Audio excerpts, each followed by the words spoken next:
about another voice and culture of Taiwan with We Love Hakka. 现在就让我们一起加入客家风情，大家来讲客家吧。Hey everyone, it's time for Hakka training on ICRT, and this whole month we're going to the East Coast, to Hualien County, and there's some Hakka culture here, especially in a township known as Jian. Leo is going to introduce it all to us in just a minute. 今天呢，我们要持续带大家到吉安乡，这是在花莲客家族群算蛮大的一个城镇，待会儿呢 Leo 呢会来介绍。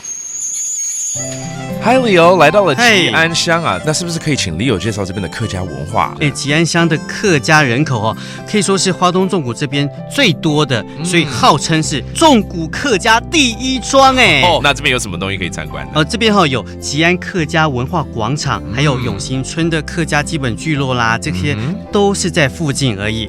然后骑脚踏车走那个青山线的自行车道，向南走，我们就可以到南华村，这边有一个保存最完整的烟楼，这听起来非常丰富，又有文化广场可以去，又有很多这所谓的村庄的里面的一些村落这样子。是啊，但是走久了，你会不会觉得肚子饿了？当然会啊，而且要吃有特色的好吗？那我们就去吃当地最新鲜的食材做的客家餐厅的料理好了。OK， 像有一个叫做阿婆的芋头。阿婆的芋头啊？对，是啊。哇，这是个料理耶！我饿了，还有什么呢？另外呢，还有花布碗公饭。哇，听起来好丰富。对，等一下，还有甜点就是客家的起白。麻糬嘛，麻薯嘛。对。哎呀，真的是好像从这个开胃菜到主食到甜点都有了。什么都有了Let's go, we gotta have it.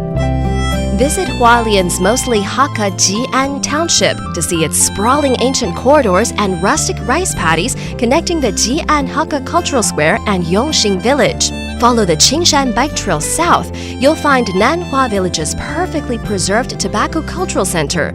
You can also hike along Riguang Trail, Taichung Village's own mountain hiking path, and experience the lush greenery and full vistas of Jian Township and beyond.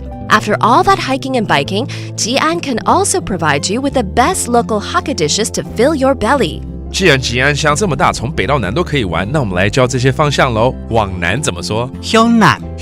OK, that's going south. 那往北呢？向北。